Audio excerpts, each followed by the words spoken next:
Welcome to Next on the Tee with Chris Mascaro, the show where you get the inside access to the best minds in the game. Each week, Chris has the privilege of chatting with top instructors, legendary players, course architects, and industry insiders. If you're looking to improve your game, gain a new perspective, or just hear some incredible golf stories, you are indeed in the right place. You see, Chris, let me tell you something. I haven't spoken to a press man in my life that is knowledgeable, seriously, as you are. Never. You do such a great job. It kind of makes me feel good all of a sudden. You do so much for the game. You're so kind to all of us that are out there in the game. You know, we need more people like you in the game of golf. Thank you for pressing play. Now, grab your clubs, step up to the tee, and let's get started. This is Next on the Tee. Hi, folks, and thank you for coming back and joining me here on Next on the Tee, where golf legends live and your game gets better. I'm your host, Chris Mascaro, and a huge dose of vitamin G goes out to you today for being here and for spending time with my guests and me. I know you've got a lot of choices out there for podcasts to tune into. I am very grateful that you continue to make Next on the Tee one of them. I've got a fun episode coming up for you. I've got a trio of Hall of Famers on tap for you. A Sunshine State Conference Hall of Famer, a Central New York PGA Section Hall of Famer, and a Long Beach, California PGA Hall of Famer. So as the PGA Tour says, these guys are good. We'll be talking U.S. Open and what it's like to play Shinnecock Hills. We'll talk AimPoint and Fast First Golf, plus adaptive golf and supporting our military veterans and heroes. So a lot of great stuff coming up for you. And who are we going to do it with? Well, leading things off is our Sunshine State Conference Hall of Famer and our resident director of instruction, Tom Patri. As you guys know by now, he's from the Long Island area, spent a long time in his career working at and playing the courses up and down Long Island. TP has, of course, played Shinnecock several times. He takes us onto the golf course and what it's like to play there when the winds are up, and they are forecasting those winds this week to range somewhere between 50 and 40 miles per hour.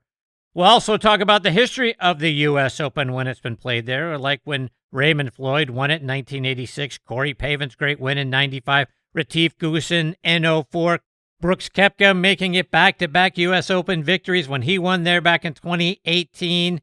And here's a tidbit that TP and I will discuss, a little spoiler alert, if you will. Only 3 players, 2 of which were winners, have ever finished a U.S. Open there under par. One guy did it when he finished a runner-up, which had to be heartbreaking, and when you find out who the guy is, it definitely was heartbreaking. You'll hear who those guys were and a whole lot more when TP comes along here in just a few minutes. Following him is Central New York PGA Section Hall of Famer and a 4-time PGA Teacher of the Year up there in that Central New York section. Jack Conger makes his next on the tee debut. Jack and I start off, of course, we walk through his illustrious career. I also get his perspective on AimPoint, which often gets a bad rap. You'll hear Jack explain why it's more of how the players are using it and doing it and employing the philosophies than it actually is AimPoint's fault. He also talks about his work with Ben Jackson and Fast First Golf, which is completely opposite of the way that I learned how to play the game. For those of you in and around my age, right, a lot of things that we were taught up front was let the club do the work, right? So don't swing so hard. That is absolutely the opposite of what they're teaching nowadays, which is Fast First Golf. You'll hear Jack talk about that. We also hear about his wonderful facility up there in Syracuse at the Links at Erie Village. Then I round out the show with our good friend Joe Grohman. Joe is a Long Beach, California PGA Section Hall of Famer and an 8-time Patriot Award winner. Joe takes us through his adaptive golf program and all the wonderful things that he and his foundation are doing, teaching or reteaching our military heroes how to play the game and how to enjoy it more. You'll hear about the events that they've got coming up, plus where and how people can get involved and play. So if you're a military veteran, or your loved ones are, or you've got a friend who is, please get them this episode of the show. And it's just such a wonderful thing that he is doing to help people get more enjoyment out of life. So you'll hear all about that in this segment. Plus, we'll briefly revisit his relationship with Earl and Tiger Woods. Plus, I get his thoughts on the U.S. Open as well. So I know you're going to enjoy these conversations I've got coming up for you, and you're going to get a lot out of them as well. So Thank you again for being here and for taking the journey with us. Like I've been saying over the last couple months, one last thing before we get started. It would do me a huge favor and the show a lot of good, wherever you're listening right now, if you would take just a couple of seconds and subscribe to the show. And if you'd like to, I'd really appreciate it if you would leave a comment and a recommendation as well. It goes a long way towards getting Next on the Tee in front of more wonderful golf enthusiasts just like you. Okay, before I get started with today's guest, I want to take a moment to thank a couple of local Pittsburgh area companies that I reached out to and tried when I was reviewing the Best of Pittsburgh awards from last year in 2025. Now, please keep in mind, I reached out to them. They didn't contact me, and these are not paid endorsements. I'm just a fan of their products. I got some samples, and now I'm hooked, which is why I wanted you guys to know all about them. And as I've said on the last few shows, I'm a huge hot sauce fan. I love trying different sauces and finding ones that have the perfect blend between heat and flavor. And a lot of sauces can bring the heat, but they've got no flavor behind it. Now, that is why I've become a huge fan of Artie's hot sauce. Artie's has found that sweet spot. His sauces bring plenty of flavor first, and then the right amount of kick behind it. Whether you're putting it on wings, taco, burgers, eggs, pizza, or just about anything else, Artie's hot sauce makes everything that you have taste better. If you're a fellow hot sauce lover, you've got to go give them a try. You can find them out online at artieshotsauce.com. I also want to give a shout out to the Steel City Salt Company. Their handcrafted spice blends and seasonings are out of this world fantastic. I've become a big fan of several of them, including the Steel City Steak Seasoning, Black and Gold Blend, and their Pittsburgh Pepper Blend. I added them when I do things like grill out steak, grill out chicken. I sprinkle them on vegetables to give those an extra kick. I'm also a big pickle fan, so their dill pickle salt is going to knock your socks off. Not to mention their Pittsburgh's Little Italy, which I started to include in my Sunday red sauce recipe and sprinkle on top of pasta to give it an added burst of flavor.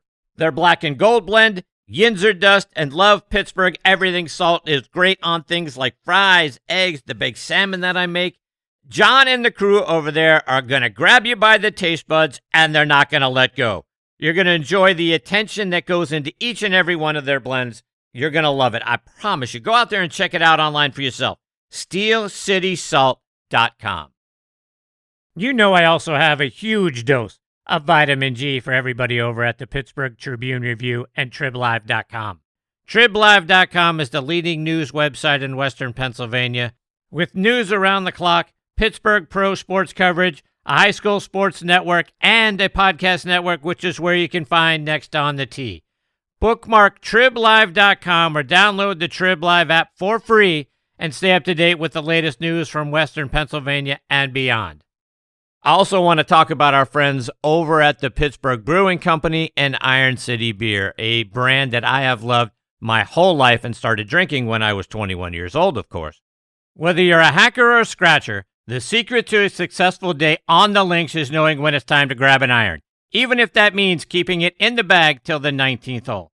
If it's been a while since you've reached for Pittsburgh staple beer, it's time to revisit Iron City. Thanks to their incredible new facility in Creighton, the best-tasting Iron City beer ever made is now available at a course near you. Iron City pairs well with any lie and sky and serves as a friendly reminder that there's always next round. Check out all of their wonderful beers and their gift shop by going online to pittsburghbrewing.com. All right, now joining me is a very road-weary resident director of instruction, Tom Patri, a guy who is a two-time first-team All-American at Florida Southern, the Division II national champion in 1981, a Sunshine State Conference Hall of Famer who played all over the globe back in the 80s. And as you know by now, he's been named the Teacher of the Year everywhere he's been. He's a Golf Magazine Top 100 alumni instructor, and his YouTube channel is trending towards 500 free lessons just waiting for you to help you play your best golf this summer. And his New York Knicks won the NBA title for the first time since 1973. And it's always a privilege to have him leading off the show with me. Hey, TP, how you holding up, my friend?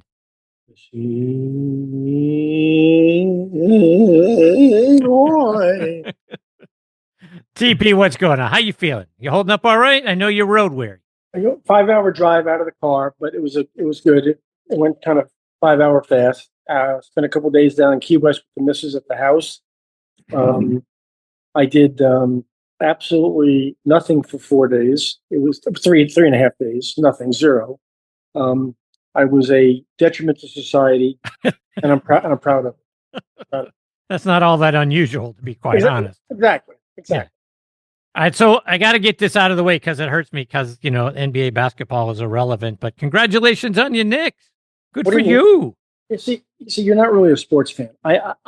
Denise makes fun of me. She says, if there's competitive tiddlywinks on, I'm going to watch it. So I've been a long-time Knicks fan since I was a kid. In my Westchester years, I had the privilege, people throw tickets at me all the time, of sitting on the floor with Spike a couple of times, right behind Spike a couple of times, as in Lee. So I've been up close. I was in a long story we won't go into tonight, but I was in the locker room at halftime during the Knicks Bulls playoff game. Get out. Yeah, it's a long story. Yeah, it was pretty cool. So I waited a long time. 99 was the last time we were in the finals and got beat by the Spurs, as a matter of fact. So this was a big one. If you're a sports fan, though, you know that in game 4, they came back from 29 points down. Picture me standing in front of my bedroom flat screen and my jockeys screaming at the TV set. It's not a pretty picture. It definitely is not. But it was so much fun. It was unbelievable. It was great. It was great. But thank you anyway. Thank you. Now, here's the opposite side of that coin. Something that we're seeing all too often nowadays. Your team wins a title, and the city celebrates that joyous occasion by lighting things on fire, overturning cars, looting, several dozen people going to jail, people getting shot. Yeah, I don't understand it, TP. I mean, your team won. This is great. What are people thinking? Hey, this is so fantastic. Let's go out and destroy something. Yeah, Chris, the really bad trend of this is that it's happened in New York, it's happened in Chicago, it's happened in LA, it's happened in Miami, it's happened in all these places when not basketball, baseball, whatever team wins, this kind of stuff happens, which is disgraceful. I mean, it's crazy. They should lock them up and throw away the key, as far as I'm concerned. But the thing that really bothered me more was I came across a video after you and I discussed this the other morning of a bunch of fans also staying up all night and helping the sanitation workers pick up garbage outside some of these outside watches. Wow, now there's a good story. But we don't hear about that story. We hear about the bad stuff. And there's plenty of bad stuff. Don't get me wrong. I'm not downplaying the bad stuff. But we don't hear about the good stuff that happens, too. As far as the bad stuff is concerned, we're on the same page. I don't care what city you're in when this happens. It's disgraceful. Indeed. Speaking of all of that, I've been talking with some of our mutual friends who have New York ties, particularly Rob Labritz and Matthew Lawrence, but we're about a couple of blocks from last year's scene of the crime, if you will, from the Ryder Cup and the shenanigans that went on around Rory McIlroy. We saw it again at the PGA not that long ago. Do you think that the USGA, can they do a better job of controlling the fans than the PGA of America did? Well, I think, and I'm actually going to throw some of my close people under the bus. The crowd that was at Bethpage is a very different crowd. It's going to be at Shinnecock. East End of Long Island, the Hamptons, travel a lot further, harder to get there, harder to get tickets, not cheap. But for a lot of different reasons, it'll be a different crowd. And I think because of what happened at Bethpage, I think you'll have a lot more security on hand. The USGA doesn't want to be embarrassed like the PGA of America was. I don't think you'll see that kind of stuff go on at Shinnecock. If it does go on, I think they'll be removed pretty quickly. Speaking of our friends at the USGA, the last time we were here for the U.S. Open at Shinnecock, things didn't go very well. They almost lost the golf course. Everything was dried out, burnt out. We remember Phil Mickelson hit a moving putt during a moment of protest, if you will. The forecast looks like they may get some rain on Thursday. The winds could be anywhere from 15 to 40 miles an hour that day and over the weekend. You've been there when the winds have been up. Talk about what it could be like for those guys. Well, if it's not taken care of appropriately as far as preparation, it could be a nightmare, an absolute nightmare. I've been there. I probably played there, Chris, between 12 and 15 times. I played there on calm days, and I played there on brutally windy days. And, in just day-to-day conditions. And it's a hard golf course, period, every day.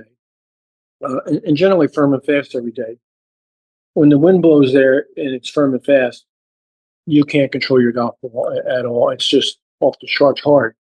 I spoke to a good friend of mine, maybe 20 minutes ago, named Damon Hack, who's on the grounds at Shinnecock. We talked about today a little bit, some of the reports.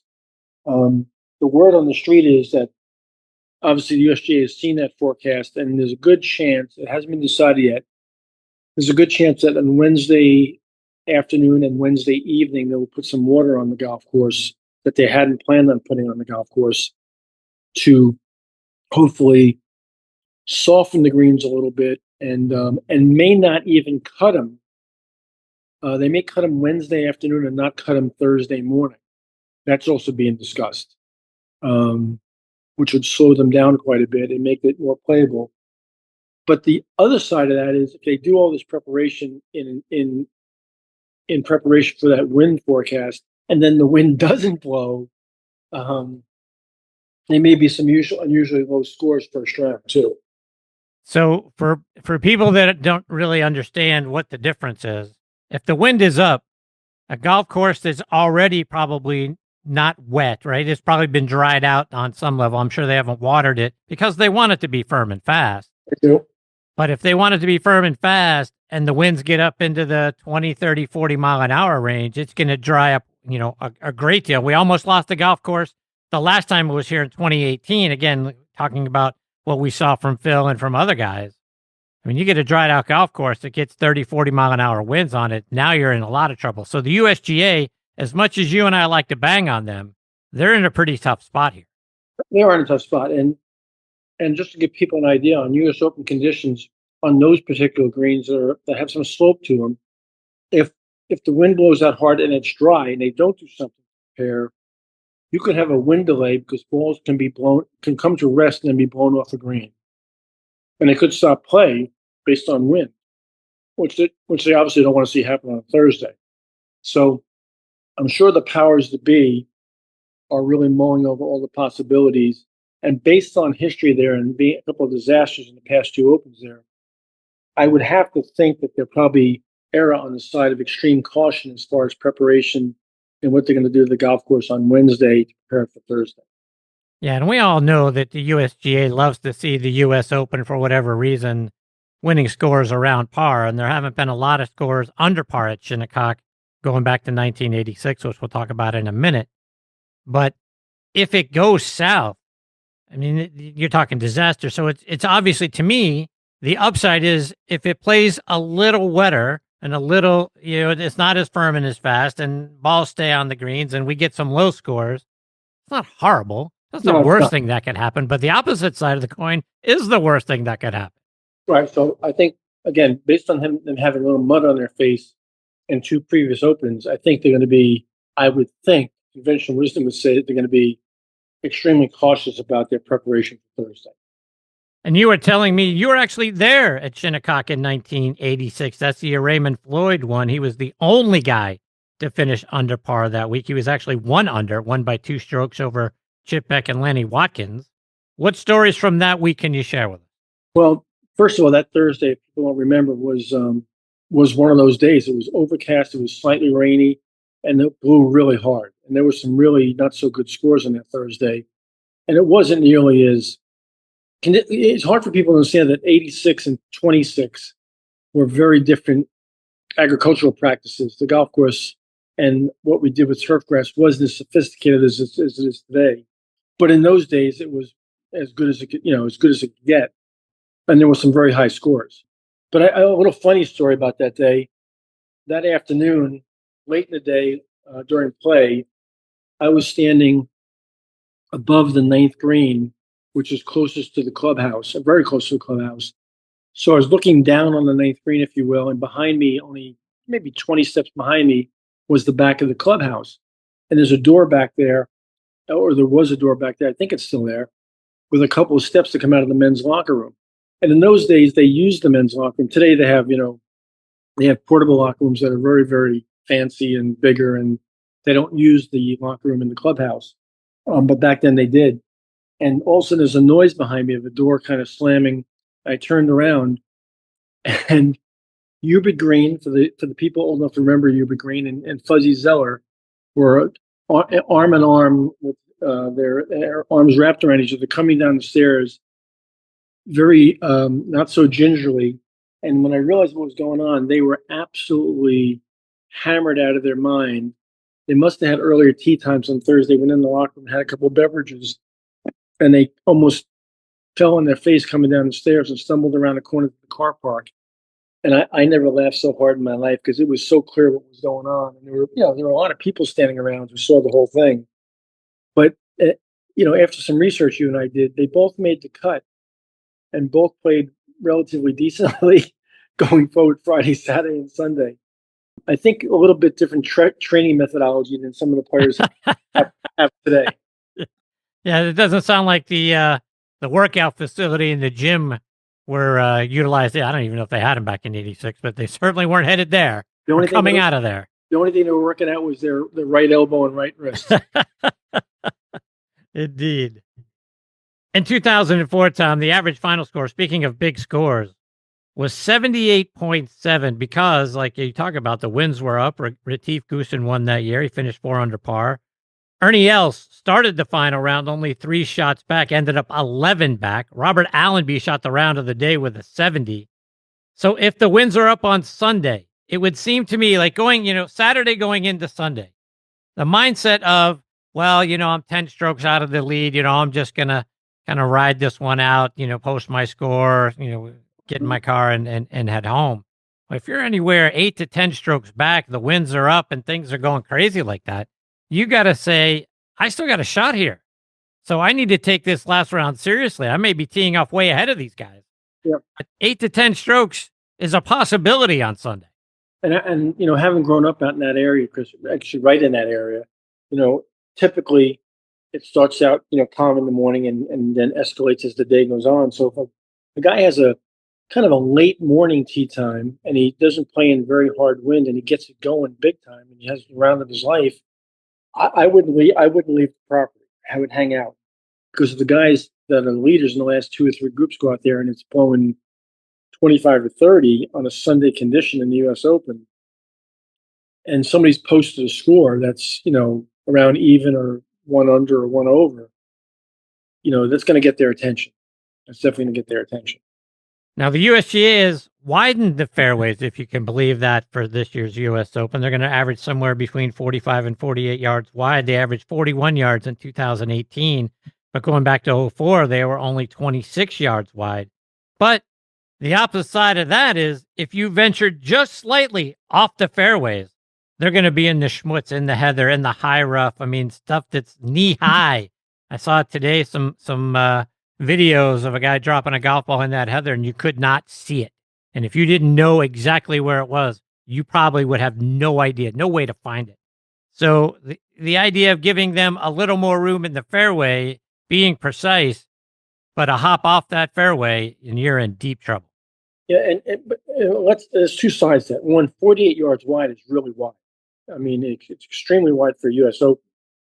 And if it's really firm, if it gets firm and fast, even though the golf course is 7,400 yards long, you know how far these guys hit it now. Because remember Tiger hitting a stinger around the Open Championship one year, never took a driver out of the bag, right? And kind of, I don't want to say bunted it around the golf course, but by his standards and today's standards, bunted it around the golf course because it landed with that driving iron and rolled freaking 45, 50 yards.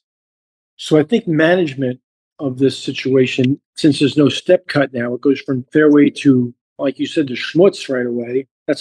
Where do you hear that word, schmutz? You're not from New York. You should know that word, schmutz. That's actually what they call it there, right? You hit it in the schmutz. In the schmutz. Well, at certain clubs, and we're not going to go into that, they call it schmutz. So you can get around that golf course if it does get firm, and you have a brain. There's a lot of places that you probably wouldn't hit driver in crosswind or downwind conditions, and maybe the only place you maybe, I don't know, the wrong word is to force the driver, but hit the driver maybe is on a very long par 4 hole into the wind and squeeze it into the fairway. But I think management off the tee is going to be a big deal. But again, 48 yards wide for an Open has got a lot of guys' attention in a good way. You're thinking, man, I'm compared to Oakmont last year, or compared to a previous Shinnecock situation, they feel like they got a gift with 48 yards wide. And we'll be right back. In golf, fast isn't a nice to have, fast is a necessity, and speed off the tee is where it all starts. That was precisely the thinking behind the all-new QI4D family of drivers from TaylorMade, our fastest, most fittable drivers, built to meet the demands of the world's best players like Scottie Scheffler, Rory McIlroy, Nelly Korda, and the rest of Team TaylorMade. The QI4D lineup was engineered to unlock the 4 dimensions of speed, starting with a multi-material driver head with enhanced aerodynamic shaping, combined with a faster face and our revolutionary React shaft system. The TaylorMade QI4D drivers are ready to extract every bit of speed from every golfer's unique swing profile. Our industry-leading adjustability and fitting unlocks it all. Watch the full story of QI4D, our quest to build the fastest, most fittable drivers, and unlock your newfound speed at TaylorMadeGolf.com/findingfast. You guys know what a fan I am of AimPoint Golf. Folks, get the #1 ball marker in the game of golf. AimPoint is the only 3-dimensional ball marker with alignment technology and a removable coin. It is approved for use according to the rules of golf as defined by the USGA and the R&A. As we all know, putting is all about line and pace. Mark your ball with AimPoint, engage with your 3-dimensional ball marker, and have more confidence in your line, execute the putt, and lower your scores. Folks, with the likes of Jim Furyk, PGA professionals, and amateurs alike out there using them now, it's the #1 ball marker in golf that actually helps you lower your scores. Go online to onpointgolf.us, read about the science behind it, then put one in your bag and make more putts. I feel like it's the 15th club in my bag. It's helped my game. Why wouldn't you let OnPoint help yours as well? Again, onpointgolf.us. Check them out and get one in your bag today. PGA Tour Superstore pros aren't born. They're made. Every January, hundreds of associates talk to the top manufacturers, learn about the latest clubs, test the newest equipment, log thousands of hours of training, and together, hit over 100,000 balls, all so they can get you the perfect fit.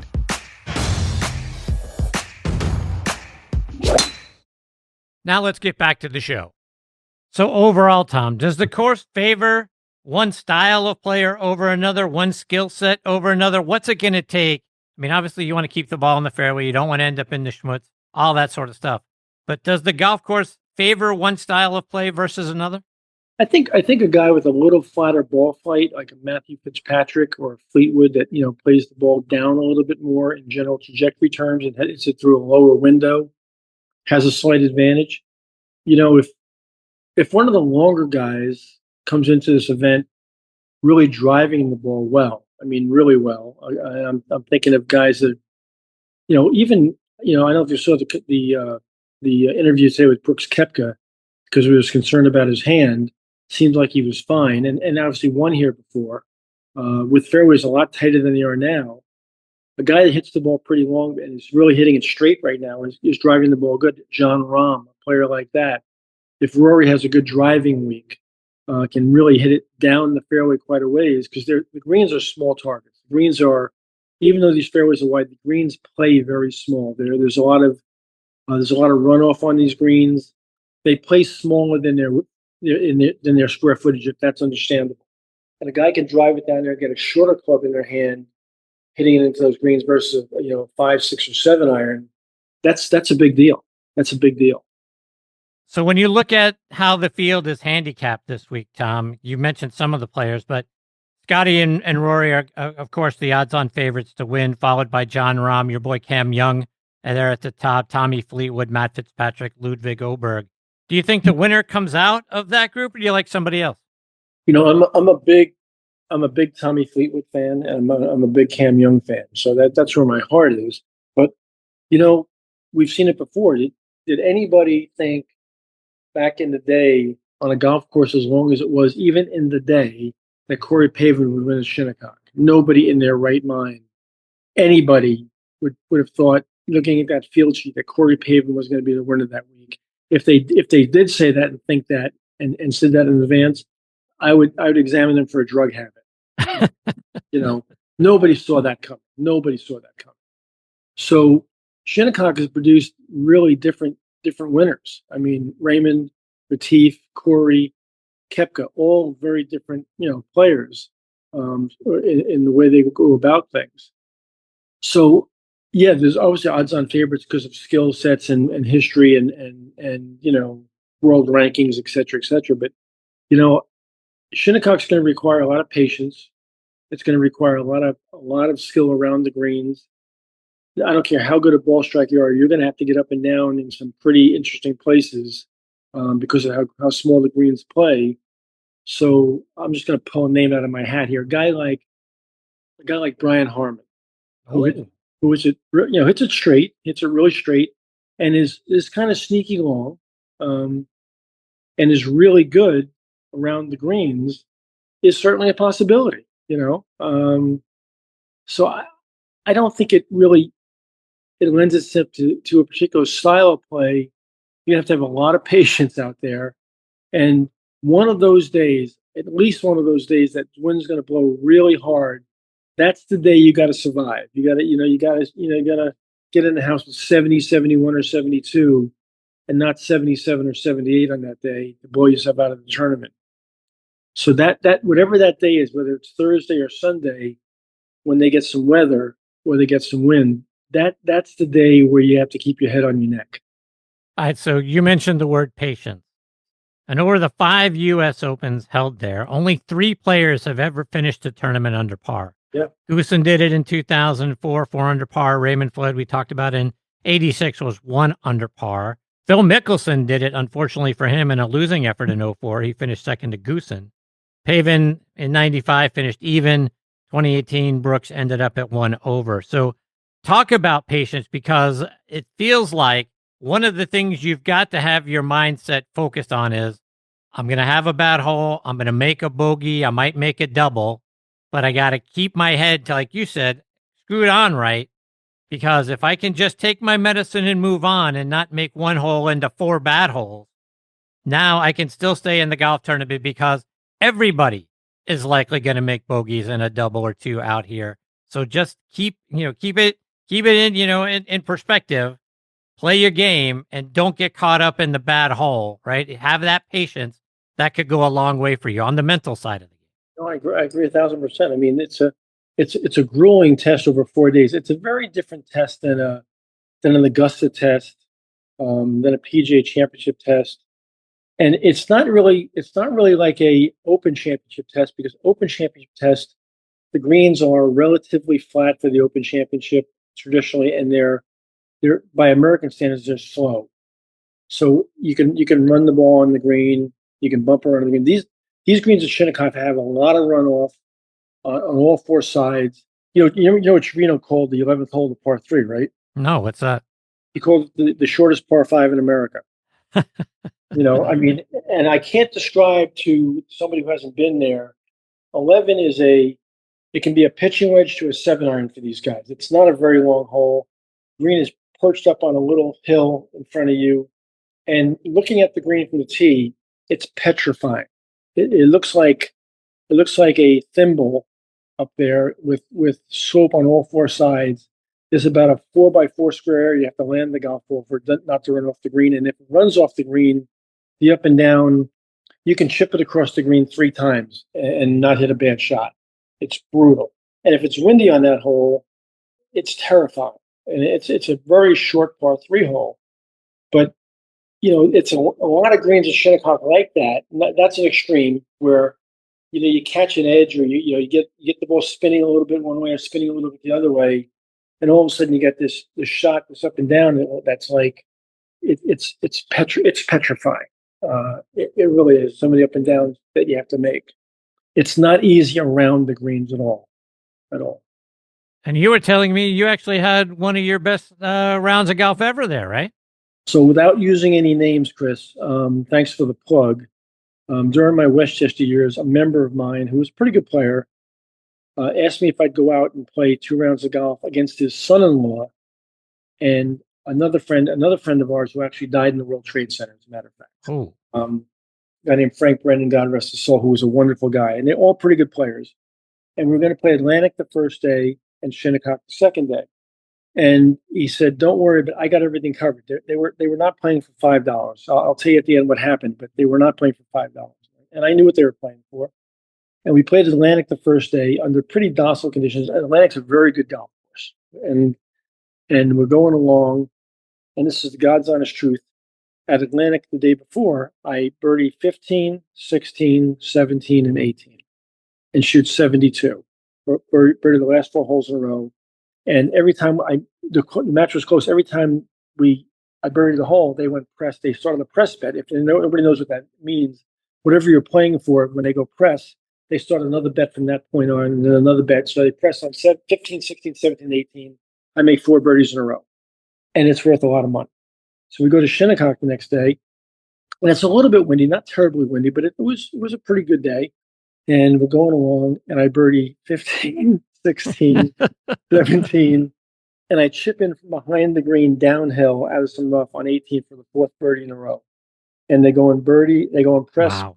press. I shoot 68. So I shot 72, 68, and we go up in the veranda. And I didn't really know the extent of what exactly the bet was, but I knew it was a fair amount of money. And I think this is I'm going to guess this is like 92 or 93 or 94, somewhere in there. And I got in my car with more money than I made the entire month at Westchester that year, riding back from Southampton to Rye, New York. Wow. Yeah, it was pretty good weekend. It was a good. It was a Monday to. It was a Tuesday, Wednesday, I think. But I think that's right because I closed on usually. No, it might have been a Monday, Tuesday. Anyway, 60. And we talked about this earlier. The lowest 2 scores I've ever shot in competition was 64, but that 68 at Shinnecock might have been the best round of my life, and it's something I'll always remember for obvious reasons. Pretty good. Tom, one more before I let you go, and I can't let you off without giving a playing lesson. That's what everyone has been asking for, but with the U.S. Open coming up, we spent the majority of our time there, but I wanted to get a quick playing lesson from you about playing in windy conditions. When we need to flight the ball down lower, whether it's off the tee or with a scoring iron in the fairway, what do we need to do in order to keep the ball below the tree line or at Shinnecock below where the higher winds are? What do we need to do in order to flight the golf ball down so that we can have more control of it? So, Chris, I grew up on the east end of Long Island, like I said, out by Shinnecock, and the east end of Long Island is, as you know, sticks out to the Atlantic Ocean, and it's always windy out there. And then I played my college golf in Florida, and it's windy down here. So I've always had to play in the wind. So you learn how to play in the wind out of desperation and necessity, basically, just like the guys in Southwest Texas do. So things that I do is, I choke down on the golf club. I change the ball position, move it back a little bit more. I take 1 or 2 more clubs. And Harvey Penick used to say, high shot, high finish, low shot, low finish. So I usually cut off and abbreviate my follow through. A quick story, I take a corporate group to Pebble a couple years ago, and they're all pretty much mid-teen to high handicappers. And we get up on the 7th hole of Pebble, and if anybody knows Pebble, you know that, because it's a little short par 3 down. Right. I mean, if you've never been there, it can't play 130 yards in the street, and you can feel like you can throw the ball in the green. But it's right out on the ocean, and the wind's blowing like crazy this day. And I'm playing with this one group of corporate guys, and the first guy hits the ball straight up in the air, and it goes dead right into the ocean. The second guy hits it straight up in the air, and it goes dead left, gets blown offline. And the third guy hits it up in the air, and at 125 yards maybe, it comes up 15 or 20 yards short of the green. It gets blown right down. So I get up and I hit this little shot in there about 15 feet, and one of the guys runs over, and he goes, "What'd you hit?" And I said, I hit 7 iron. He goes, "It's 118 yards downhill." I said, "Yeah." He said, "You hit 7 iron. How far do you hit a 7 iron?" I said, "Well, I hit a 7 iron about 160. He goes, How did you calibrate that to know how to make it go that distance?" And the only answer I could give him was experience, because I've played that shot my whole life, but I've also practiced that shot. I also go to the range to hit that shot and practice sometimes. Down here in Naples, when I have a windy day, I don't hit full shots when I practice. I practice hitting abbreviated shots and controlling trajectories and taking the ball down and hitting it through different windows, if you will, in front of me, by modifying the length of the club, the size of my golf swing, the pace of my golf swing, and the ball position. And if you're playing golf in the wind at all and you don't practice that, don't try it for the first time in the third hole of your round without having some experience, because it's not going to work out very well. It is a skill set that needs to be learned and nurtured over time. But it's a necessary shot if you play golf anywhere in the country. If you play golf in Sioux City, Iowa, you probably don't need that shot. But if you play golf on either coast or in generally windy conditions, if you make an Ireland trip or a Scotland trip, you probably want to have that shot. Indeed. Tom, before I let you go, remind our listeners again how they can stay up to date with you, whether they're following you online or on your website. I want to make a couple of announcements too, Chris. I'm going to make this announcement for the first time on your show tonight. I'm about 175 pages into a new book. Uh-oh. And I don't know this for sure.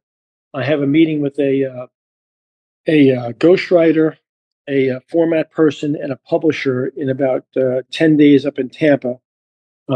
We think we might be able to get this thing done sometime by late next summer and out. And that's all I'm going to say at this point. So we'll keep tabs on that progress, and I'm pretty excited about it. I've been working on it for probably close to 3 or 4 years. So we're getting closer. So I'm excited about that. But as far as finding me, the best place to find me is every other Tuesday. Well, this is recorded, of course, but on all your podcasts. And Chris, tell us where they can find us. What places can they find? We're anywhere you get your podcast content. Spotify, right. Apple Podcasts, Good Pods. We're everywhere. So this is a great place to find me, and this is one of the places I enjoy being the most. Website is tompatri.com, but TikTok, LinkedIn, Facebook, Instagram, all those places. There's a page and a YouTube channel. But the most fun for me is right here with you, the greatest golf podcast host on the planet. You're the best, my friend. I can't thank you enough for your time again this week. I look forward to catching up with you in a couple of weeks, and we'll see how this U.S. Open plays out. I think it's going to be a lot of fun to watch. How about those Knicks, baby? See you, TV. Bye, buddy. That is a great Tom Patri. A new book. Holy cow. I can't wait to hear more about that. I can't believe I talked to this guy probably 5 days a week and no mention of a new book anywhere in all of those conversations. I don't get that. But I'm intrigued to know what he's writing it about, and certainly looking forward to when it comes out and we can talk more about it. But go out there, subscribe to the YouTube channel, 500 plus free video lessons waiting for you right there. And then check him out on Instagram. And then obviously every other week, he's right here with us here on Next on the Tee. Okay, coming up next is Central New York PGA Section Hall of Famer and making his Next on the Tee debut with me. And I'm very excited to have him as part of the show. And that is Jack Conger. Before Jack joins me, Father's Day, as you know, is this weekend, which means millions of dads are about to receive another World's Best Dad mug they'll never use. We can do better. Get him something he'll actually appreciate every single day. 2 Under, featuring the patented Joey pouch, premium underwear, ridiculously comfort tees, shorts, joggers, and more. Right now, everything at 2under.com, that's 2UNDR.com, is 25% off for Father's Day. Skip the junk drawer gifts and give Dad an upgrade where it counts. Visit 2under.com and save 25% site-wide. Let me also remind you about the great things going on this year up at Macklemore. Get ready to experience a game like never before at the Keep, the brand new Bill Bergen and Reese Jones co-designed course at Macklemore. With its challenging layout and awe-inspiring views, every round here is an unforgettable adventure. Whether you're taking on the signature holes or just soaking in the scenery, the Keep is where your best golf meets nature's finest backdrop. So grab your clubs and join us up at Macklemore. The Keep is open and it's waiting for you. And folks, if you haven't tried 2 Under yet, you really need to. Why? Well, from the first tee to the clubhouse, 2 Under's Joey pouch is going to keep you comfortable and locked in all round or all day. Build your own bundle by going online to 2Under, that's the number 2, UNDR.com, and save up to 20%. Now making his next On the Tee debut with me is Jack Conger. Jack is a PGA teaching professional up at the Links at Erie Village outside of Syracuse, New York. He has been named the Central New York PGA Teacher of the Year 4 times. Jack has also been an assistant men's and women's golf coach at Lemoyne College in Syracuse, as well as Herkimer College there as well. He is Blast Motion certified, as well as an AimPoint green reading instructor and a certified PGA Hope instructor. Going back to 2019, he was inducted into the Central New York PGA Section Hall of Fame, and I couldn't be more excited I get to spend some time with him this week here on Next on the Tee. Hey, Jack, thanks for coming on the show. Chris, great to have you there. Thanks for having me. Absolutely. So, Jack, I got to go, all the way back to the beginning. You've had such a distinguished career as a PGA professional, but let's go back to the early days. When did you first start to think, hey, I might like this golf thing? Oh, back when I was a senior in high school, which is a while ago, in 72, I was working at a driving range right outside of in Fayetteville, Green Lakes State Park, right down the road. There's a place called Four Seasons, 90 acres, and I worked at a range. And what are you going to do when you work at a range? You're going to hit golf balls. And my dad wanted me to play earlier on, but I wasn't mature enough for golf. I loved to throw fastballs and shoot foul shots.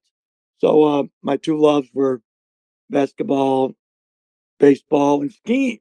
But then I kind of fell in love with golf, working at a range, and my career went from there. So talk to me about the decision to make the game your career. When did teaching kind of bite you and decide, hey, teaching the game is the way I want to go with my career?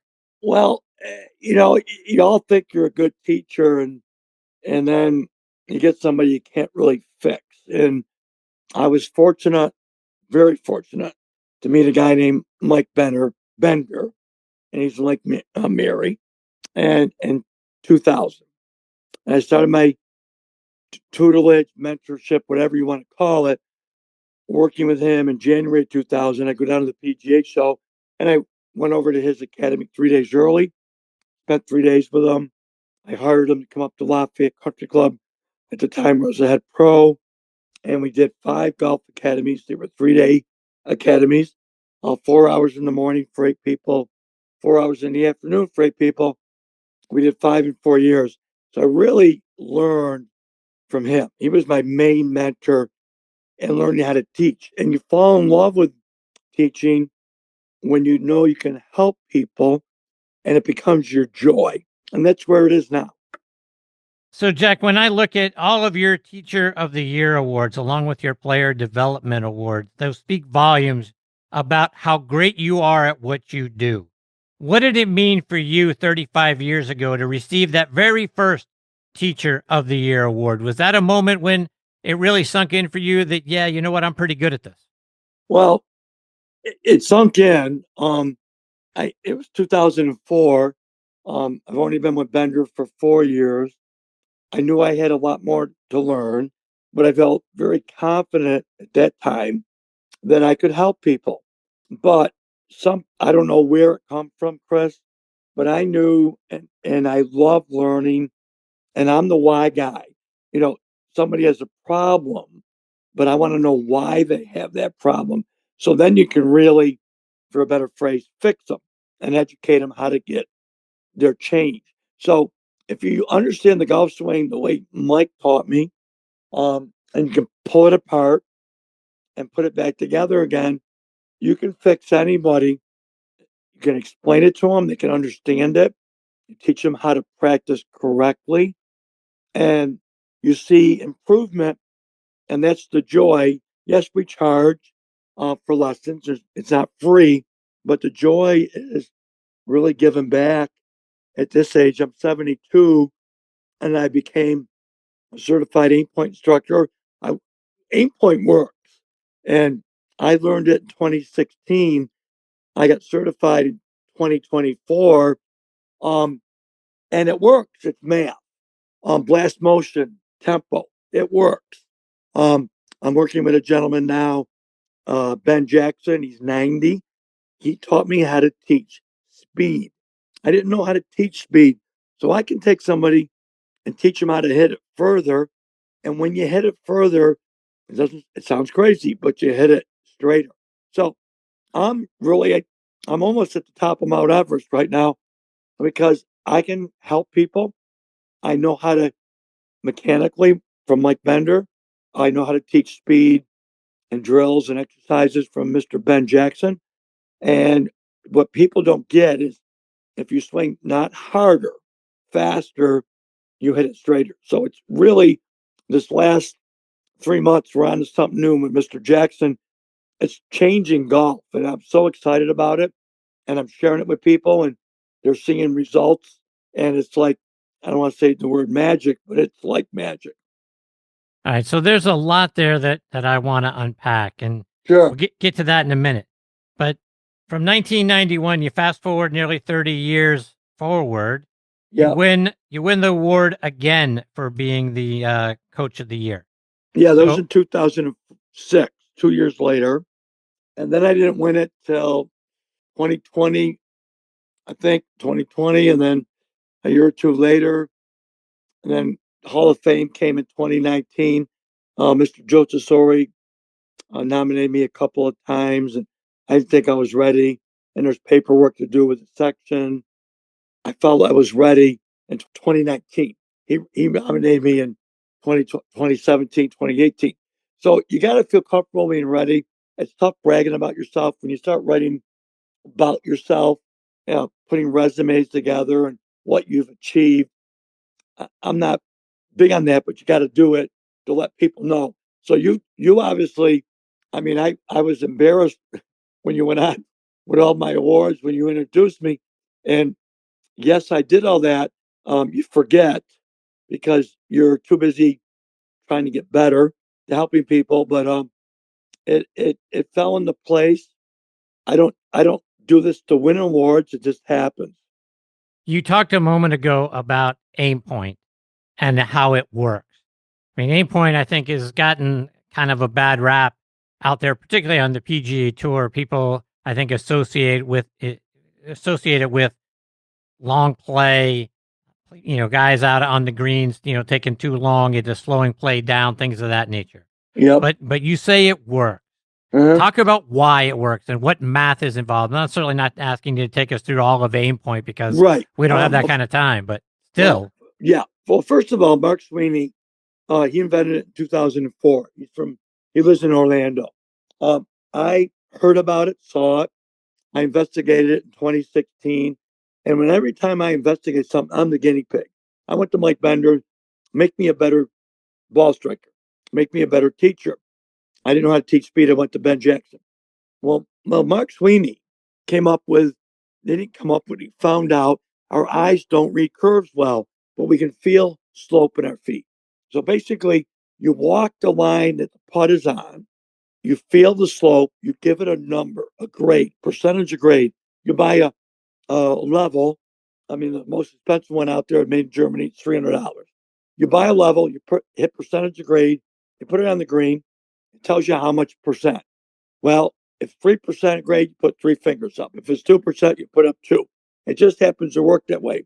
It's called Express 1 and 2, AimPoint. It got a bad rap from Lucas Glover a year ago, February. The problem with the bad rap is this. A lot of players do not do AimPoint the way it's taught. You got Victor Hovland walking up to the edge of the cup and standing there. You don't need to be there at the edge, maybe 3 or 4 feet. They've taken it and expanded on it, so that makes it slower. But if you do it the way it's taught, it's much faster. Mark Sweeney took offense to it when Lucas Glover came out a year ago, February, and did a survey at Bay Hill in March. And if you watch guys that look at putts on both sides of the cup, he measured how many steps. They take it another 40 to 50 seconds longer to read a putt if they do it the old conventional way. So AimPoint is faster if it's done the way it's taught. The tour players, tweak it. They stand backwards. You got Max Homa. Fred was doing it yesterday. They turn around. That's not taught. So it's faster. It's been proven. I don't want to take a shot at Jim Nantz, but I'm going to. Keegan Bradley in 2024 won the Travelers in Connecticut. He learned AimPoint 2 weeks before Travelers. 2025, he didn't win. 2026, he's the Ryder Cup captain. Jim Nantz loves Keegan Bradley. Keegan Bradley, if you remember, won at Travelers last year. He did AimPoint in 4 days. Well, they're on for 2 days. CBS, Saturday and Sunday. You didn't hear one word negative about AimPoint from Mr. Jim Nantz because his man was doing it. And Keegan does it longer than it's taught. He goes right up to the cup. We don't teach it that way, but that's his version. Mark Sweeney says there isn't a version. It's my way. Now they're tweaking it, but back to what I just said. Keegan Bradley won. We didn't hear one negative thing about it from gentleman who jumped on the bandwagon with Lucas Glover saying it was a bad thing. It's not slower. It's been proven. And they've cut down on the criticism. And if you've watched in the last 2 years, it's up over 70% of the golfers are doing it. So there's something there, obviously. You also talked about blast motion. You said it's not swinging harder, it's swinging faster. What's the difference between swinging harder and swinging faster? Well, blast motion's more Chris. Blast motion's on tempo for putting. Ben Jackson invented fast first golf. If you Google it, it's Ben Jackson fast first golf. He teaches you how to create speed in your swing. Harder, when people swing harder, they're using their upper part of their body and they're getting their body to move. They're using the big muscles, and the big muscles do not move fast. Small muscles do. So Mr. Jackson's come up with some drills to move your hands and arms faster. It's called early acceleration. It's called the spin move. He just came up with this in February. The guy is 90. I do a Zoom lesson with him every 2 weeks for the last year and a half. I visit him. He's in Mystic, Connecticut, Waverly, Rhode Island. They're within 2 miles of each other. It's 5.5 hours from Syracuse, 5 different times. This man is a genius. He knows how to teach speed. And if you have speed, you hit it further, but you also hit it straighter. So there's drills you got to do to investigate it. You reach out to Ben Jackson at fastfirst.com. You do a Zoom lesson with him, and I'll guarantee it, as I proved it, because I'm the guinea pig. We've got more and more people that have done this that I've shown them since the middle of September how to hit it straighter further. And I worked with him starting at 19. I hit it straighter, I hit it further, but he's on to something now that is so easy to do. You actually hit it straighter and further than ever because you're teaching the body to move faster. That's all it is. So, Jack, along those same lines, if you think about, like, when I was learning the game back in the 70s, it was not about swinging fast. It was, let the club do the work. That's how I was taught. Let the club do the work. You don't need to swing fast. Now it's different, right? Fast first. So when you look out over the course of, your time in the game or just your time teaching the game from the 90s to now, how has everything changed? How has the philosophy changed over that period? The great question. Mechanics are mechanics. I mean, the 5 fundamentals, Ben Hogan's book. You got to have a good grip. You got to have a good posture. Nobody aims well, Chris. Everybody aims to the right, and that's the number one problem. That's why people come over the top. Nobody talks about it, but you come over the top because you're aiming to the right, and you got to come over the top to pull it back to your target. And then there's ball position. So those 4 fundamentals are non-negotiable. And that came from Mike Bender. I didn't dream that up. Now, you've got your fundamentals. You got to have a good turn, shoulder turn 90, hip turn 45. Now you're in a position to come from the inside. So inside out, the club goes faster. Now with today, and I learned the same time you did, if you swung smooth, I wanted to be Freddie Couples. I wanted to be VJ Singh. I wanted to be Ernie Els. Well, guess what? You don't hit it far, and you don't hit it straight. And then you put an obstacle in your way, like there's out of bounds to the right, and halfway down you decide, I don't want to hit it out of bounds. So you end up steering the ball, pulling it left. You actually swing slower, and it goes crooked. With fast first, you don't see object OBs. All you see is where you want to go, and you swing fast, and the club goes fast. You hit it straight. Because it's in Ben Hogan's book. The book came out in 1954, and he says on page 106, when you swing correctly, and a lot of people don't know this. I'm sure Jim Nance doesn't know this. And my good friend Dottie Pepper, I'm not too sure she knows it. And I love this woman. When you swing correctly, and it's on page 106, the club is going faster 2 to 3 feet in front of the ball than at impact. We're creatures of control. So we come into it slow. And if we try to steer it, because there's out of bounds right, water left, whatever, you're actually slowing down before impact. What happens? You don't hit it as far and you don't hit it straight. So once he gave me permission to make the club go faster in front of the ball, I instantly saw further and straighter.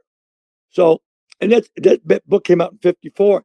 Percy Boomer's book on page 107 in 1946, Chris, said the exact same thing. It's physics.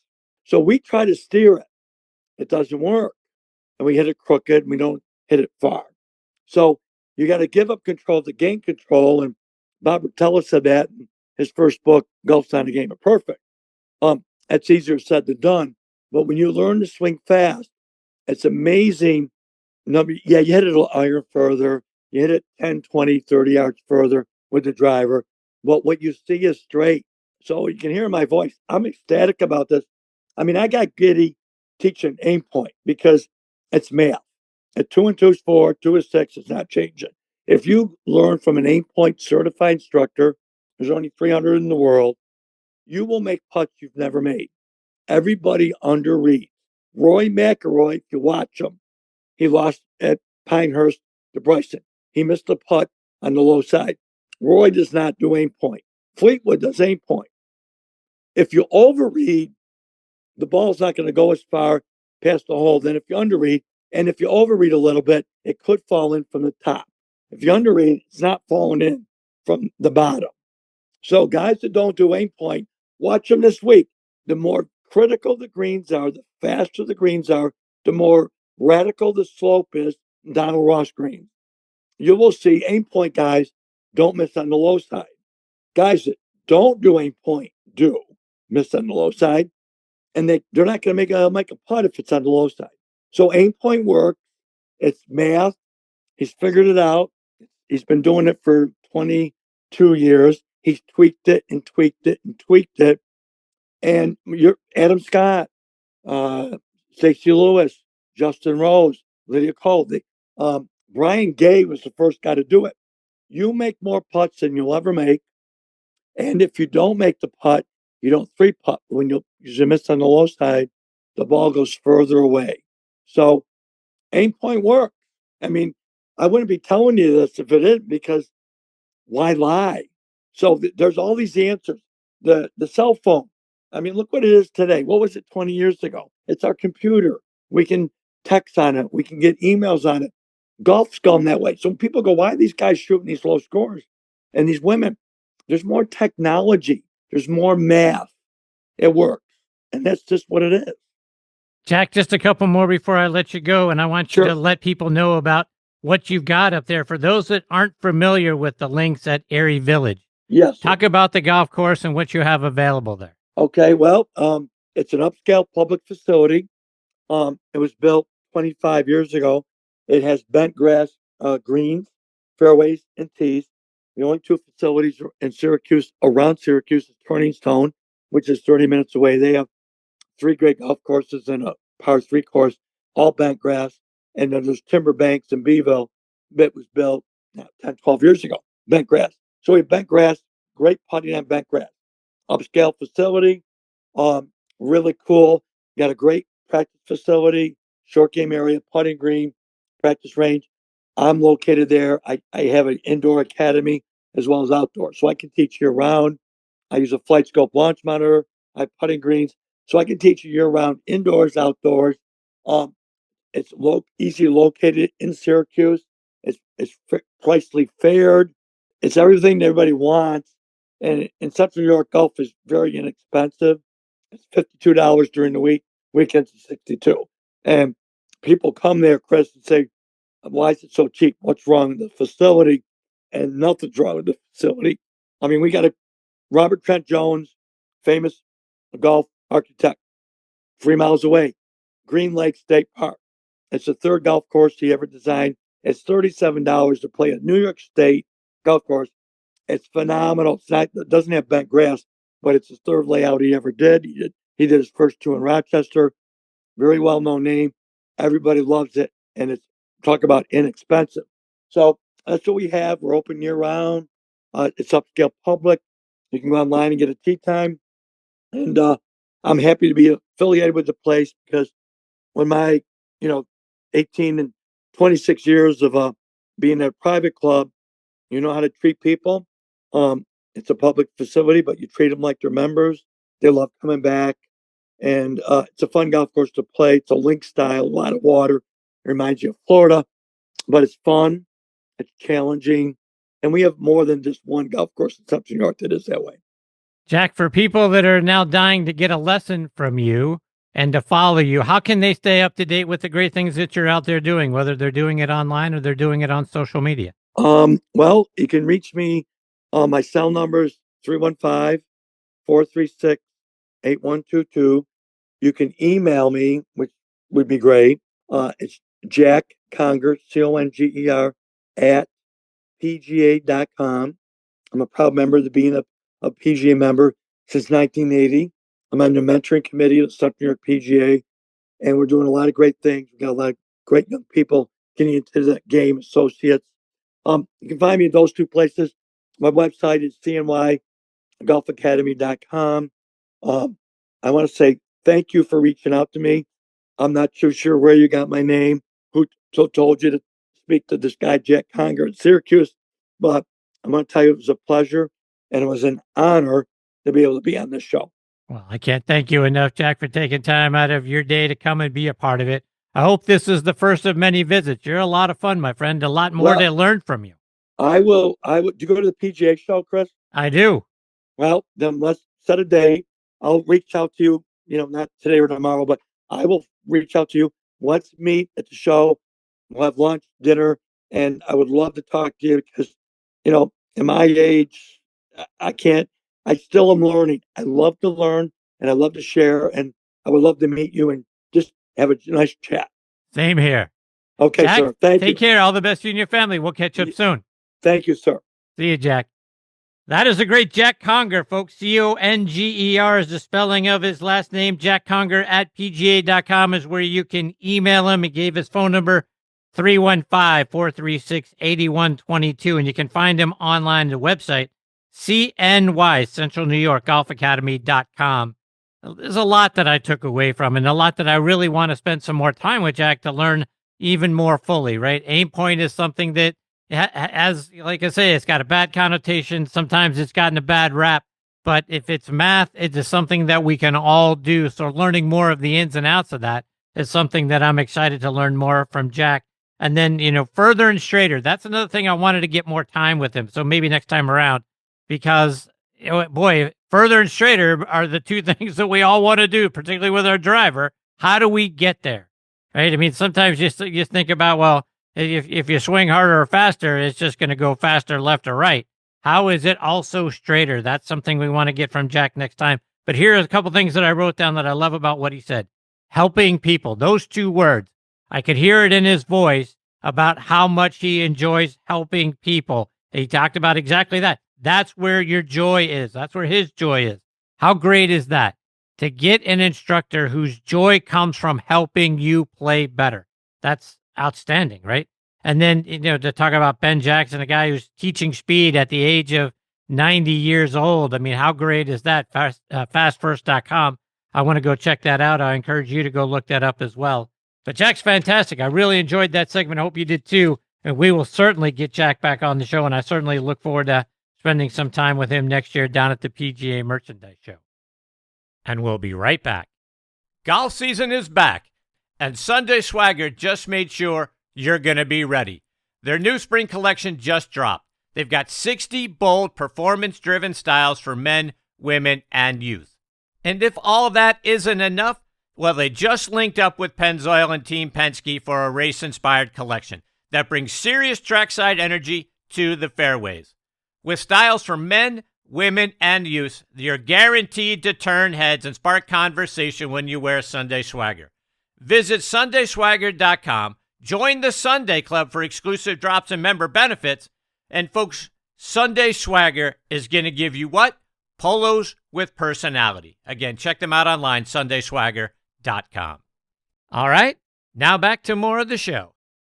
Now back with me is one of the top instructors in our game and a guy who has done a phenomenal job helping our wounded veterans get back into the game through his adaptive golf program, and that is Joe Grohman.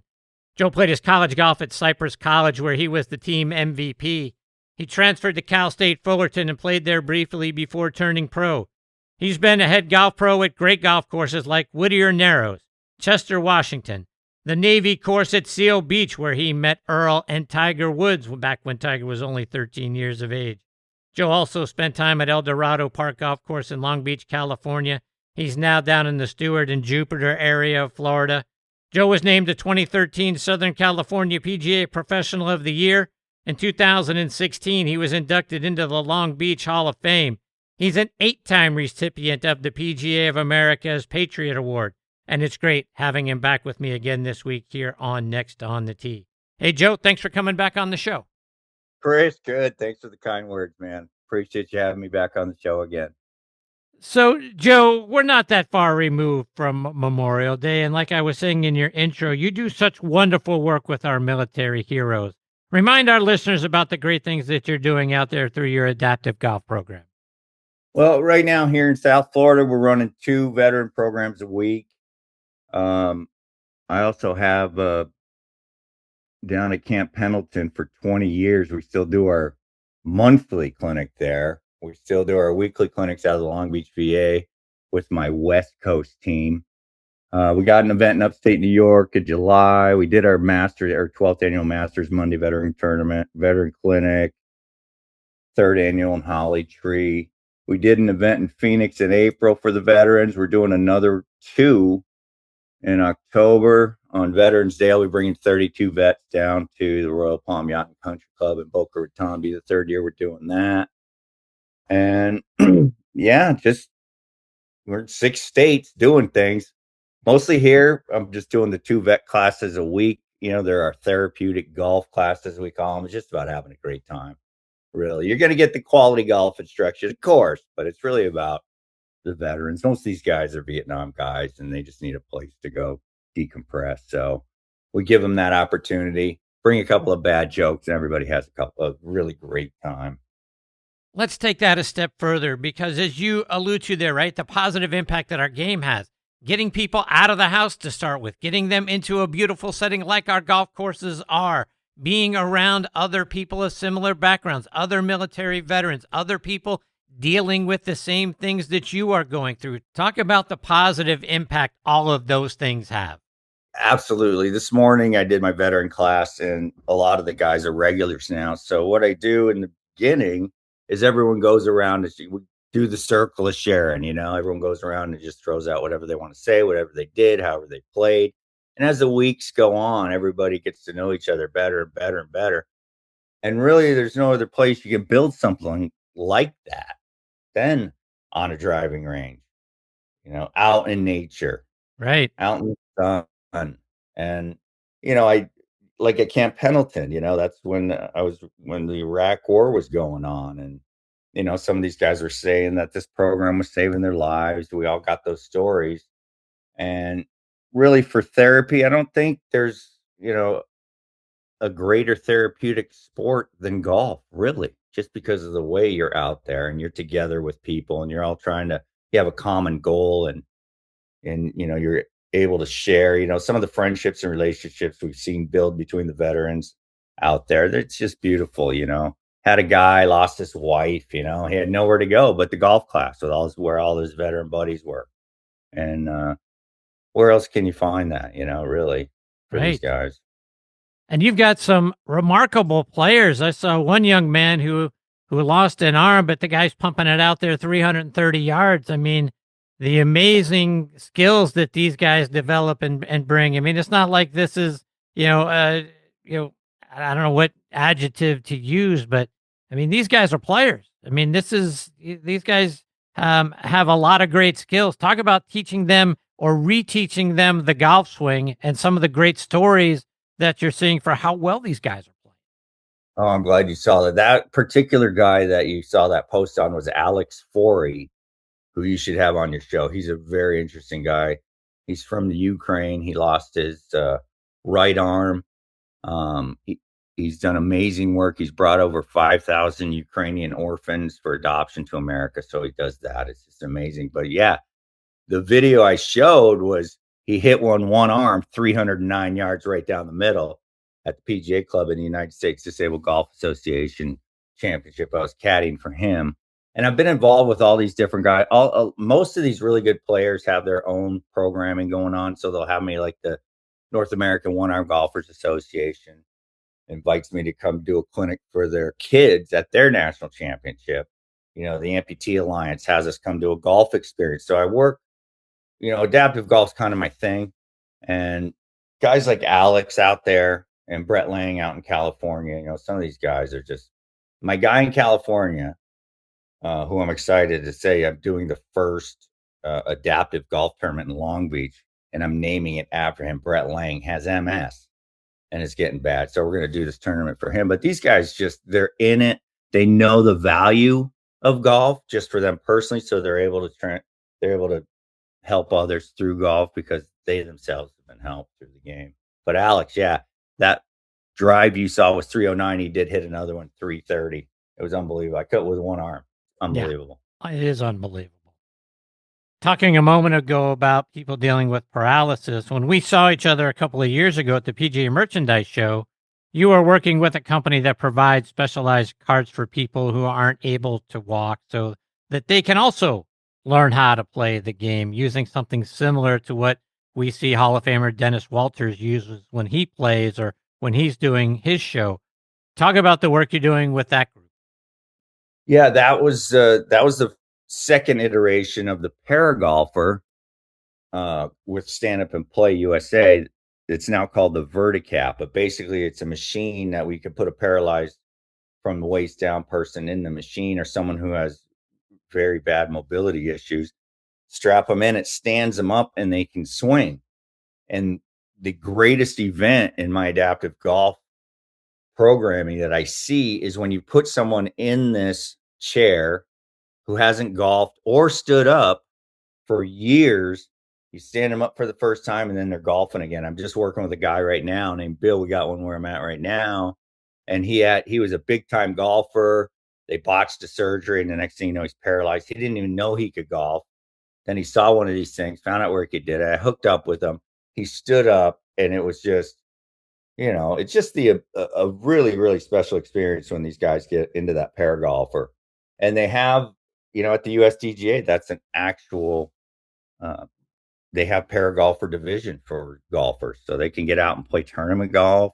You can get out, hit balls. You can take those on the greens. You can actually putt on the greens with those machines and play on a golf course in those machines. Those are very special machines. Anthony Netto's the inventor of that, dear old friend of mine. But yeah, the fact that the most viral moment I ever got was when a young woman from Australia came to our LA class. We put her in that machine. It was the first time she'd stood up in 15 years. And her mom was there, and she was crying. It was just amazing. And she did really awesome golfing. And she said her dad was a golfer. It was just a great moment. No doubt. Yeah, it was pretty cool.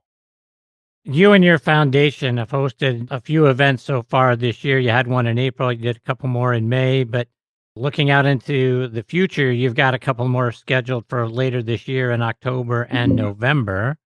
Talk about those and where you're going to be playing them at and how people can find out more information, and if they want to get involved, how they can. Okay, we're going to be in Phoenix at Sunrise Golf Course. We're going to do one we're going to be working with another foundation and hosting their programs for them. And then the next day We're going to do ours. So we'll be involved in both of those. JoeGrohmanGolfFoundation.org. You can see the schedules there. Again, the adaptive program is going to be awesome. I heard Jack was from Syracuse. So I'm going to be up in Plattsburgh doing an event in July. But the first adaptive golf tournament in Long Beach at Rec Park, we're really excited about. That's in October. That's on October 18th. And that's open to the public. We're going to be working with, we're going to be bringing in our friends from the North American One-Armed Golfers Association. And we're just going to have a celebration tournament, basically. We're going to be celebrating adaptive golf. We're going to be celebrating Brett Lang. We'll be bringing in other disabled people with different disabilities to come participate in that. We're going to take them down to Seal Beach, to the Yard House, our longboards. I mean, it's going to be a great experience in Southern California for the guys that do come out. And again, a celebration, namely for Brett, my guy, who's doing my Camp Pendleton events right now. He's doing my Long Beach VA events right now, and his MS is really taking a turn. So he's been doing all this with MS. That's how I met him. He came to one of my rehabilitative golf programs about 10 years ago, and he hadn't been out of his house in 10 years, and it just changed his life. He wanted in, and he just picked up the ball and ran with it. Yeah. So in November, we're also taking 32 vets down to the Royal Palm Yacht and Country Club in Boca Raton. It's an annual event. And any guys in South Florida that might hear this, the one and dones with the veterans is where we're at. I know there's a lot of private golf courses down here in Florida. So a 6-week Hope program is a really hard sell to a lot of them. But if they want to do a one-day event, or maybe we do a little clinic with the veterans and any of the members that wanted to join, what we do at Boca Raton is down at Royal Palm is we do a clinic, have lunch with the members and the veterans, which is always a beautiful thing. Then we go play like a scramble, and then we have dinner afterwards and awards. And it's just a wonderful day, and it's a good feel good for the members, thinking they gave back. And the veterans absolutely love to be spoiled and at places like that. And it's just a really wonderful day. So anybody that wants to do something like that, contact me. That's my big pitch these days, is trying to get more veterans to some of these awesome privates in that respect. I know the members love it down at Royal Palm, and the veterans just absolutely love it. I know courses out there that are listening have to be excited about an opportunity to spoil our military veterans. How can they reach out and contact you? Howtogolf.com, Joe Grohman at PGA.com, and JoeGrohmanGolfFoundation.org. Joe, a couple more before I let you go. Obviously, here we are. It's U.S. Open week. Have you ever been up to that part of the country? You ever play Shinnecock? No, never made it that far out in New York. No, I haven't. But you've seen what I've seen. It's going to be a bloodbath, Chris. That wind pops up. They're going to be shooting 80s. It's going to be unbelievable. So hopefully, hopefully we see some phenomenal golf. But any one of those holes, you play some golf courses, and like any hole can just destroy you. It's like every hole at Shinnecock can reach out and bite you, it seems like. So who do you like? How good is everybody now? It's hard to pick a winner. The obvious choices are Rahm and Scheffler and Rory, but some of the dark horses, like Aaron Rye, he's golfing his ball right now, and wouldn't that be something Rose, if you won him back and back? Right, Justin Rose he's doing the AimPoint thing, and he's playing out of his mind. McIntyre's playing awesome. It's anybody's ball game. Anyone can win. There's 20 in the old days. There's 5 guys, 10 guys that can win. Now there's 30 or more. I mean, we're seeing them chipping in out of the bunkers every tournament now. They're knocking them in from the fairway. It just seems like, the Tiger effect is now finally really showing up with these kids play, I feel. And God bless them, Tiger. But I think it's anybody's ball game. I'd love to see Rory win, just because. Okay. You mentioned Tiger, and we've certainly talked about your relationship with him and Earl Woods over the years that you've been a part of the show, and the time that you guys spent together and at the Navy base out there in California. But I just wanted to get a quick thought from you. I know that you have seen him as a young man and the trials and tribulations that he dealt with from a racism perspective when he was young and winning tournaments and winning the US Am, and then certainly all the way through the late 90s and 2000s as he was racking up all the majors. And then obviously he's been through a lot in his personal life, and there's been a lot of strife in there. But I know that you have always just been wanting to send out positive vibes to Tiger, and you're not that far from where he lives nowadays. But talk about how much you wish the positive vibes for him, and how much you're still rooting for him. Yeah, absolutely. If anybody who struggled with addiction, I mean, I've got 20 years sober. Beer was my drug of choice. But to hear his latest thing after this rehab where he's all excited and wants to get fired up again. I mean, that's it. So obviously he was able to work out some demons while he was in rehab. And you see a lot of people when they do come out of rehab, they're all fired up. Number one, he's got 3 months sobriety under his belt. So that completely changes how you think and all that stuff. And if he's able to walk through some of the stuff that got him there, I think he's, you got to remember 4 years ago, last time he played in the Open, he had the longest drive. Remember that? 370. No, I don't, but that's interesting to know. Yeah, the whole tournament, he had the longest drive. So he's still got the game if he can make the putts, right? That's it. If he can get that putting back, but absolutely hoping for him. And I'm really excited to see how excited he was in his last thing. He wants to golf again, and Tiger's not done. I mean, just let alone if he could just get back on the Champions Tour, for example, that would absolutely explode the Champions Tour. Every single event he played in, that whole city would benefit from it, with revenue from all the fans that would show up. If he wanted to get into, any aspect of golf that he wanted to get into, he would be very good at. If he wanted to do like junior golf programming throughout the country, I know he has his foundations and his Tiger Woods learning centers, but if you wanted to downscale that to where it's like Tiger Woods golf learning centers or something like that, because the big emphasis at the learning centers is on college prep, and they do a fantastic job. If you ever go visit one, it'll blow your mind what they expose these kids to, which is a great thing. But anyway, he's got a lot still to offer golf. God bless him. Yeah, he's just 2 lights away from me. I still haven't gone and knocked on his door yet, but I'm going to do that soon. And wishing him, the best. And as we all are, I'm sure. But, he's only 50. He's only 50. So he's still got a lot of golf years left in him, whether it be on the tournament side or in the golf world side. But he's got a lot to offer the golf world still. In fact, he's only 50, right? So when he gets sober and figures out what he wants to do with that, I mean, right now his kids are about to leave. He's going to have an empty nest. He's going to have some time. I mean, the sky is still, believe it or not, the sky is still the limit for Tiger.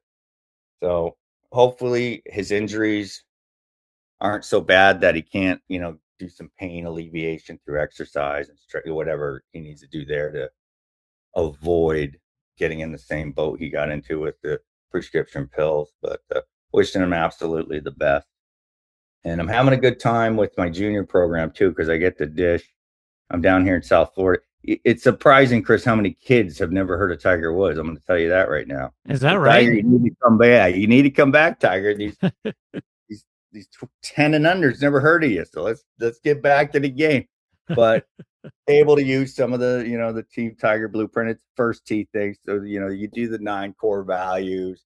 Then I throw in the Team Tiger blueprint stuff, some of it. Like, one thing Earl was big on is how to walk. And this is something I'll say on your show in case anybody hears this. It's like, kids really need to understand that when you walk, something as simple as walking in this day and age, you literally need to walk where when you're walking, you can't see your hands and your feet. Your head needs to be that high so you can literally see your perimeter, not to scare anybody. But in these days, kids need to be looking, they need to walk, keep their head high. Number one, it puts them in a better place mentally, as if you drop your head, they get all down. And it's a simple thing like that. So we walk up through that and you can just see them, grow right before your eyes when we start throwing some of this stuff at them from the Team Tiger stuff. Earl was really big on never dropping your head, making sure you're walking real proud and standing up straight. Well, now kids need to keep their heads up so they don't get stolen, if you know what I mean. It's crazy out there. It is crazy. Joe, before I let you go, let our listeners know again, how can they stay up to date with the great things that you're out there doing, whether they're following you on your website or they're doing it on social media? Okay. We're on joegrohmangolffoundation.org, howtogolf.com. Also at howtogolf.com, the How to Golf Beginner's Guide forward by Earl Woods. You know, that one that, me and Tiger on the cover that I wrote at their house, all that. That ebook version is free. It's my gift to the world. The ebook version of How to Golf Beginner's Guide is free for the world at howtogolf.com. Social media, Facebook, Joe Grohman, Facebook, Joe Grohman Golf Foundation, and Joe the Pro. I'm old school, so that's about as deep into that as I get. My email address is joegrohman@pga.com. Joe, you're the best, my friend. You've meant a lot to me in this show over the years. You're doing such wonderful things for our military veterans. I think it's just so inspiring to see how you're giving back and the things that you're able to help folks achieve and to just kind of enjoy life again. And that is tremendous based on all of the things that you're out there giving of your time and your effort and your instruction. You're just one of a kind, my friend. I can't thank you enough for coming back and being a part of this week's show. Thanks, Chris. And I just do want to say that you're not going to believe who's on my driving range with me. No. Jimmy Ballard. Is that right? Jimmy Ballard's on my range with me teaching. Wow. Isn't that cool? So he was telling me, do I still have 1 minute? Yeah. He told me and showed me the letter that Ben Hogan had written to his doctor. Ben Hogan's doctor was a buddy of Jimmy Ballard's. Ben Hogan was a buddy of Jimmy Ballard's. Jimmy's telling me the story, shows me the letter. Basically, Ben Hogan's doctor had written him a letter. Hey, Ben, everyone says you're secret. What's your secret? Everyone's got a different thing. Ben Hogan wrote his doctor a letter describing what his secret was. Really? And Jimmy had a picture of the letter. He said I couldn't take a picture of it. He said I couldn't tape him saying he read the letter. He said I couldn't tape him reading the letter, but it was unbelievable. Jimmy Ballard's, showing me this letter. So now I know Ben Hogan's secret, Chris. Holy cow, that's more impressive than the secret to Coca-Cola or any of the other recipes. You know what I'm talking about? We got to get Jimmy on your show, Chris. Indeed. Yeah. I'll help you I'll help make that happen for you because he's a really interesting cat, has all the stories in the world, and real wonderful guy. Just like Jackie had on and Tom. Tom Patri is not only in my section, he's in my chapter. I have yet to meet him, but next time I go to a meeting, I'll make sure I stick my hand out and say hi to Tom Patri. Yeah, please do. Joe, take care, my friend. All the best in your family. I look forward to catching up with you again soon. Thanks, Chris. Thanks. See you, Joe. Bye-bye. That is the great Joe Grohman, folks. Grohman is the spelling of his last name. Joe Grohman Golf Foundation.org. Look, if you know a military veteran, if you are a military veteran, or you have a loved one or a friend who is, that would really benefit by getting outside the house, getting out onto the golf course, either learning or relearning the golf skills. I mean, I can't tell you how great Joe is doing with our military veterans and the programs that he puts together and just how much fun it is to be around Joe. You could probably hear it in his voice. Joe's just a great, fun-loving guy. So and he talked a little bit about this during the segment, but right, getting the folks out there just to have some fun, right, and talking about their experiences and that sort of thing, that's one benefit. From there, you get to relearn the golf swing, and you get the camaraderie of being with folks that are going through the very same things that, those folks are going through or you're going through. And then Joe makes it fun on top of that, right? He's just one of those guys that just can't help having fun around when you're around Joe. So I can't encourage you enough to reach out to him. Again, Joe Grohman joegrohmangolffoundation.org, howtogolf.com. Check out his website. Check out his the book that he wrote. Again, he talked about that and the book that he kind of penned together with Earl and Tiger way back in the day, and just reach out to him. I think it's going to make you a better player, but I think you're just going to have so much more fun, and I think you're going to get a lot more enjoyment out of life and from being around that group and from being around Joe. He's just been a wonderful guy. He's been a great part of this show over the years, and I've enjoyed obviously getting to see him down there at the PGA Merchandise Show. But each and every time, he's always got great stories about some of the successes. And to teach somebody with one arm the skills and to be able to drive at 306 and 330, I mean, it's amazing. Go out there and check him out on Instagram. That's where you can see the video and some of the great things that Joe is doing day in and day out is on his Instagram page. You'll really get an appreciation for the benefits and, again, what a great instructor Joe is. Look forward to catching up with him again soon. All right, my friends, it is time for me to put a bow on this episode of Next on the Tee. My sincere thanks go out again to Tom Patri, Jack Conger, and Joe Grohman for joining me. Scheduled to join me next time are our good friend and super agent Lee Steinberg will be back. PGA Tour rules official Stephen Cox will be here, as will another great friend of the show, 1984 Olympic gold medal skater Scott Hamilton will make a return visit. You know how much fun it is each and every time Scott is a part of the show. So you're not going to want to miss that episode, folks. I want to thank our friends again over at Trib Live for being such wonderful partners and for hosting this show on their site. For the latest news from Western Pennsylvania and beyond, including your favorite sports, go to triblive.com. You can find the show by then clicking on the Sports Section tab, and right there on the homepage of the Sports Section, you'll find the most recent episode of the show. Or you can type in podcast.triblive.com, click on Next on the Tee, and many of the most recent episodes from this season are available for you there as well. But just like we talked about in the first segment with Tom Patri, you can find the show pretty much anywhere you get your podcast content. We're out there on Apple Podcasts, Spotify, Amazon Music, Good Pods, and GolfNewsNet.com as well. And as always, folks, like I say each and every week, my biggest thanks goes out to each and every one of you for being the greatest supporters in the history of podcasts, bar none. I am so grateful for each and every one of you. Until next time, hit 'em straight, my friends.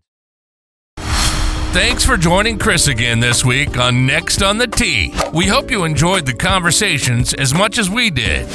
Please share the show with your golf buddies and be sure to follow it on Trib Live or your favorite podcast app so you never miss an episode. Thanks for pressing play and being part of the journey. We'll see you next week, right here, where the best minds in golf share their stories.